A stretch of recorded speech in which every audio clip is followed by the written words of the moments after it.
Hello guys, আসসালামু আলাইকুম। আজকে ঢাকা টু শারজা ইন্টারন্যাশনাল ভ্রমণের জন্য বাড়ি থেকে রওনা দিয়েছি। ইতিমধ্যে আমরা এয়ারপোর্টে চলে আসছি। তো এয়ারপোর্টে চলে আসার পর ইমিগ্রেশন করার জন্য এয়ারপোর্টের ভিতরে ঢুকে পড়লাম। এখানে দেখতেছেন, এই যে লাইনটা দেখতেছেন, এটা তারা বাংলাদেশ থেকে হায়দ্রাবাদ যাবে।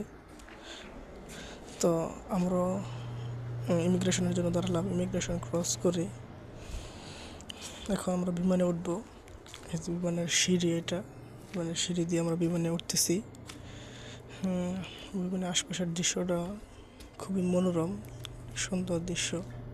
এটা হলো শারজা ইন্টারন্যাশনাল এয়ারপোর্ট। তো আমরা বিমানের সিঁড়ি দিয়ে বিমানের ভিতরে উঠে পড়লাম। ভিতরে ওঠার পর বিমানের ভিতরে ওঠার পর আমরা আমাদের সিট খুঁজে থাকলাম। পরে আমার সিটটা আবার জানালার পাশে ছিল। তখন আমাদের বিমান আকাশে ফ্লাই করা শুরু করে। ফ্লাই করার সময় আশেপাশের দৃশ্যটা খুবই সুন্দর। বিমান ছিল এয়ার আরাবিয়া। তখন আমরা দীর্ঘ 6 ঘন্টা জার্নি করার পর শারজা ইন্টারন্যাশনাল এয়ারপোর্টে পৌঁছে যাই। এবং শারজা ইন্টারন্যাশনাল এয়ারপোর্টে পৌঁছে আকাশ থেকে শারজা ইন্টারন্যাশনাল এয়ারপোর্ট কত সুন্দর দেখা যাচ্ছে। শুধু বাতি আর বাতি, লাইটিং, আলো দেখা যাচ্ছে।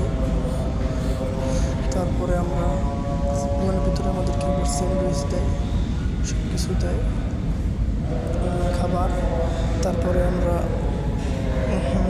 আমাদের কোম্পানি সিরিসি কোম্পানি গাড়ি এসে আমাদেরকে বিমানবন্দর থেকে রিসিভ করে প্রায় 2 ঘন্টা জার্নি করার পর আমরা একটা এই তেলের পাম্পের এখানে গিয়ে হালকা হই, চা নাস্তা খাই।